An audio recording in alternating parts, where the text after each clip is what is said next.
Hello, welcome to my channel life success academy 1 पर आप सभी का बहुत बहुत स्वागत है। तो आज इस क्लास में हम हिंदी से संबंधित हिंदी की संवैधानिक स्थिति का वर्णन करने वाले हैं। यह जो क्लास है परीक्षा की दृष्टि से TGT, PGT, Hindi, LT grade, UGC net सभी परीक्षाओं की दृष्टि से बहुत ही महत्वपूर्ण है, इसलिए क्लास में अंत तक बने रहें। अगर आपको यह क्लास अच्छी लगे तो इसे ज़्यादा से ज़्यादा लाइक, शेयर, सब्सक्राइब करें। तो देर न करते हुए क्लास शुरू करते हैं। नो बकवास, सीधी बात, चलो क्लास शुरू करें। सबसे पहले देखते हैं नंबर 1 कि 14 सितंबर 1949 को हिंदी को संविधान में मान्यता प्रदान की गई थी। तो हिंदी को संविधान में कब मान्यता प्रदान की गई थी? तो 14 सितंबर 1949 को हिंदी को संविधान में मान्यता प्रदान की गई थी। नंबर 2 देखते हैं 7 जून 1955 को राजभाषा आयोग गठन का आदेश जारी किया गया। 7 जून 1955 को राजभाषा आयोग गठन का जो है आदेश जारी किया गया था। 15 जुलाई 1955 को राजभाषा आयोग की प्रथम बैठक हुई थी। कब हुई थी? तो 15 जुलाई 1955 को राजभाषा आयोग की प्रथम बैठक हुई थी। नेक्स्ट देखते हैं राजभाषा आयोग के प्रथम अध्यक्ष कौन थे? तो राजभाषा आयोग के प्रथम अध्यक्ष बाल गंगाधर खेर थे। कौन थे? जो राजभाषा आयोग के प्रथम अध्यक्ष थे वह बाल गंगाधर खेर थे। 25 जून 1975 को राजभाषा विभाग की स्थापना की गई थी। तो राजभाषा विभाग की स्थापना कब की गई थी? 25 जून 1975 को राजभाषा विभाग की स्थापना की गई थी। नंबर 6 देखते हैं कि प्रथम विश्व हिंदी सम्मेलन जो है वो कहाँ पर हुआ था? तो प्रथम विश्व हिंदी जो सम्मेलन है वह नागपुर में हुआ था। कहाँ हुआ था? प्रथम विश्व हिंदी सम्मेलन जो है वो नागपुर में हुआ था।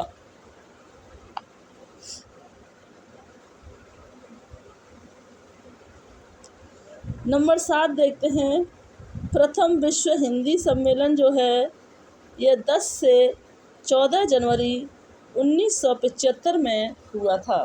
कहाँ हुआ था?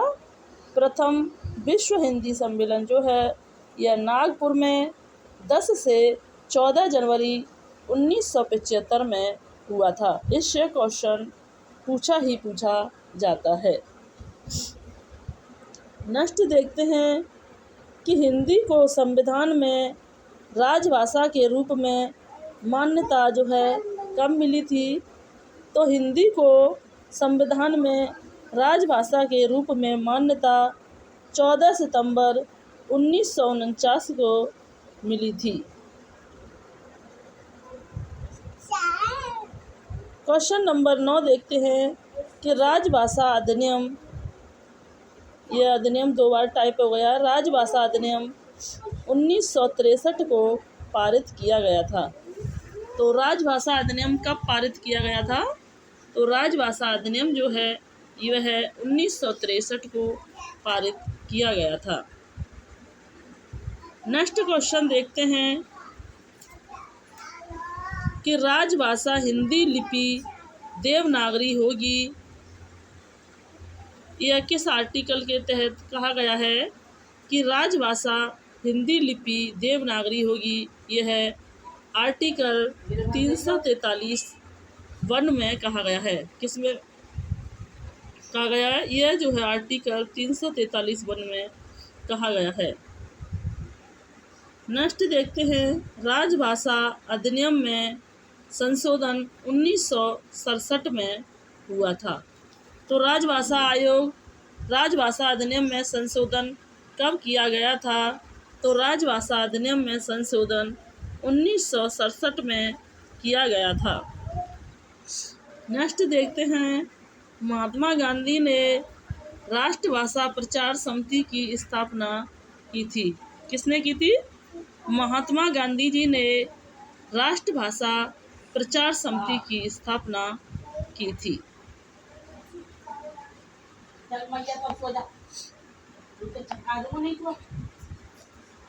नेक्स्ट क्वेश्चन देखते हैं कि संविधान की धारा 120 के अनुसार संसद में कार्य हिंदी या अंग्रेजी में किया जाएगा।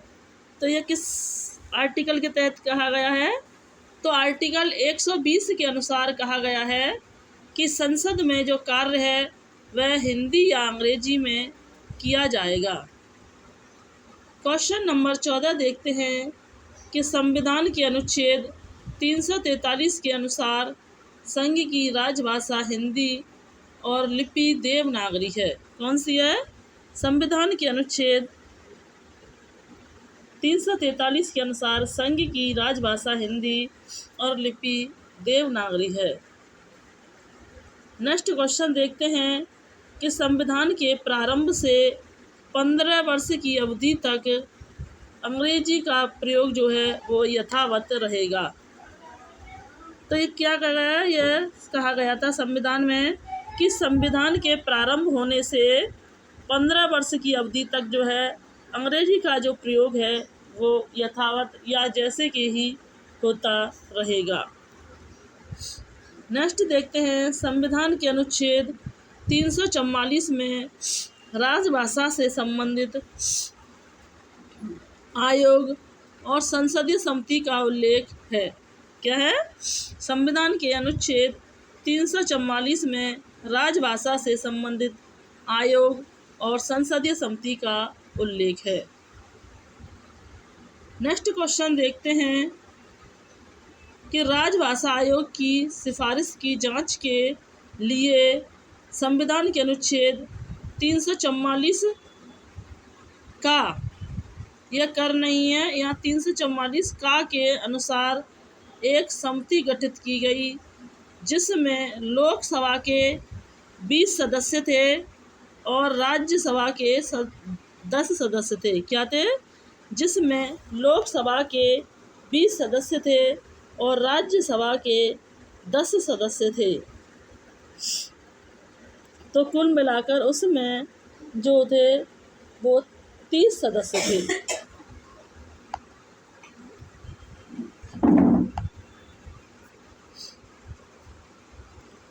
नेक्स्ट क्वेश्चन देखते हैं कि राज्यसभा आयोग की जो है कितनी बैठकें हुई थी। राज्यसभा आयोग की जो बैठकें हुई थी वो कुल 76 बैठकें हुई थी। कितनी हुई थी? राज्यसभा की कुल 76 बैठकें हुई थी और 930 व्यक्तियों की गवाही ली गई थी। इसमें राजभाषा आयोग की 76 बैठकें हुई थी जिसमें 930 व्यक्तियों की गवाही ली गई। आयोग ने रिकॉर्ड टाइम में सन 1956 में प्रतिवेदन प्रस्तुत किया था। नेक्स्ट क्वेश्चन देखते हैं, राजभाषा आयोग के प्रथम संशोधन में 350 का और 350 का जोड़े गए थे। किसमें? राजभाषा आयोग के प्रथम संशोधन में 350 का और 350 का जोड़े गए थे। नेक्स्ट क्वेश्चन देखते हैं, संविधान के अनुच्छेद 350 में प्राथमिक स्तर पर मातृभाषा में शिक्षा की सुविधाओं का उल्लेख किया गया है। क्या किया गया है? संविधान के अनुच्छेद 350 का में प्राथमिक स्तर पर मातृभाषा में शिक्षा की सुविधाओं का उल्लेख किया गया है। नेक्स्ट क्वेश्चन देखते हैं कि संविधान के अनुच्छेद 350 में अल्पसंख्यक वर्गों के लिए राष्ट्रपति द्वारा विशेष अधिकारी की नियुक्ति का उल्लेख किया गया है। क्या? संविधान के अनुच्छेद 350 ख में अल्पसंख्यक वर्गों के लिए राष्ट्रपति के द्वारा विशेष अधिकारी की नियुक्ति का उल्लेख किया गया है। नेक्स्ट क्वेश्चन देखते हैं कि संविधान के अनुच्छेद 351 में हिंदी भाषा के विकास के लिए निर्देश का उल्लेख है। क्या है? संविधान के अनुच्छेद 351 में हिंदी भाषा के विकास के लिए निर्देश का उल्लेख है। नेक्स्ट क्वेश्चन देखते हैं कि संविधान के भाग 17 में अनुच्छेद 343 से 351 तक मुंशी आयंगर फार्मूला के नाम से विख्यात है। क्या है? संविधान के भाग 17 में अनुच्छेद 343 से 351 तक मुंशी आयंगर फार्मूला के नाम से विख्यात है।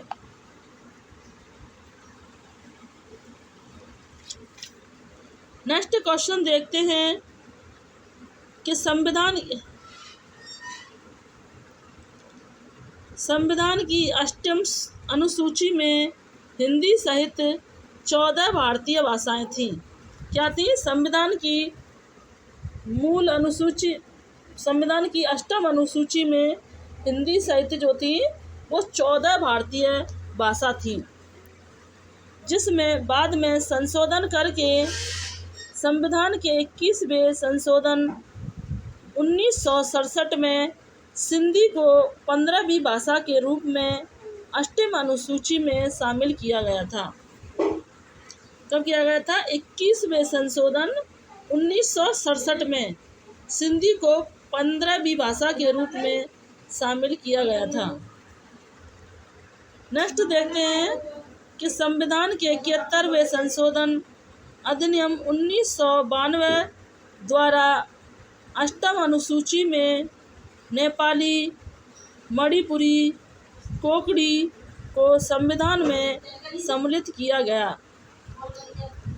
नेक्स्ट क्वेश्चन देखते हैं कि संविधान के 52वें संशोधन अधिनियम 2003 के द्वारा 8वीं अनुसूची में मैथिली, डोगरी, बोडो, संथाली सम्मिलित की गई हैं। नेक्स्ट क्वेश्चन देखते हैं कि राजभाषा नियम 1976 के अनुसार केंद्रीय सरकारी कार्यालयों को का, खा, गा नामक 3 वर्गों में बांटा गया है। देखते हैं कि वो 3 वर्ग कौन कौन से हैं। तो का वर्ग के क्षेत्र में कौन कौन से क्षेत्र आते हैं? एक उत्तर प्रदेश, उत्तराखंड, मध्य प्रदेश, छत्तीसगढ़, राजस्थान, बिहार, झारखंड, हिमाचल प्रदेश, हरियाणा और दिल्ली यह सभी जो क्षेत्र हैं वो का वर्ग के अंतर्गत आते हैं। नेक्स्ट देखते हैं खा वर्ग के क्षेत्र में पंजाब, गुजरात, महाराष्ट्र, केंद्र शासित चंडीगढ़, अंडमान निकोबार आदि राज्य सम्मिलित हैं। नेक्स्ट क्वेश्चन देखते हैं कि गा वर्ग के क्षेत्र में पश्चिम बंगाल, उड़ीसा, उत्तर पूर्वी क्षेत्र, द्रविड़ भाषाई राज्य सम्मिलित हैं। आज का अंतिम क्वेश्चन देखते हैं कि राजभाषा नियम 1976 के अनुसार देश के किसी भाग में कहीं से प्राप्त हिंदी पत्रों के उत्तर जो हैं हिंदी में ही देने होंगे। तो राजभाषा आयोग के जो प्रथम अध्यक्ष बाल गंगाधर खेर थे, इसमें संविधान का अनुच्छेद 345 में प्रयुक्त होने वाली भाषाओं में किसी एक या अनेक हिंदी शासकीय प्रयोजनों को अंगीकृत किया गया था। संविधान के अनुच्छेद 346 के अनुसार एक राज्य तथा दूसरे राज्य के मध्य तथा राज्य व संघ के मध्य संचार की वही भाषा होगी जो उस समय संघ की राजभाषा होगी। नेक्स्ट क्वेश्चन देखते हैं कि संविधान के अनुच्छेद 347 में किसी राज्य की जनसंख्या के किसी विभाग द्वारा बोली जाने वाली भाषा के संबंध में विशेष उपबंध उल्लेखित है। संविधान के अनुच्छेद 348 में उच्च न्यायालयों में और अधिनियम विधेयकों आदि के प्रयोग में की जाने वाली भाषा का उल्लेख है। संविधान के अनुच्छेद 348 के अनुसार उच्च न्यायालय में तथा प्रत्येक उच्च न्यायालय में सभी कार्रवाइयाँ जो हैं वो अंग्रेजी में होंगी। यह आर्टिकल 348 में कहा गया है। संविधान के अनुच्छेद 349 में भाषा संबंधी विधियों को अनियमित करने के लिए विशेष प्रक्रिया का उल्लेख किया गया है। और 350 अनुच्छेद में भाषा संबंधी शिकायतों को दूर करने के लिए अभ्यावेदन में प्रयोग की जाने वाली भाषा का उल्लेख किया गया है। तो आज की इस क्लास में हमने हिंदी की संवैधानिक स्थिति से संबंधित महत्वपूर्ण प्रश्नों का वर्णन किया है। अगर आपको यह क्लास अच्छी लगे तो इसे ज़्यादा से ज़्यादा लाइक शेयर सब्सक्राइब करें। Thanks for watching this video. जय हिंद, जय भारत।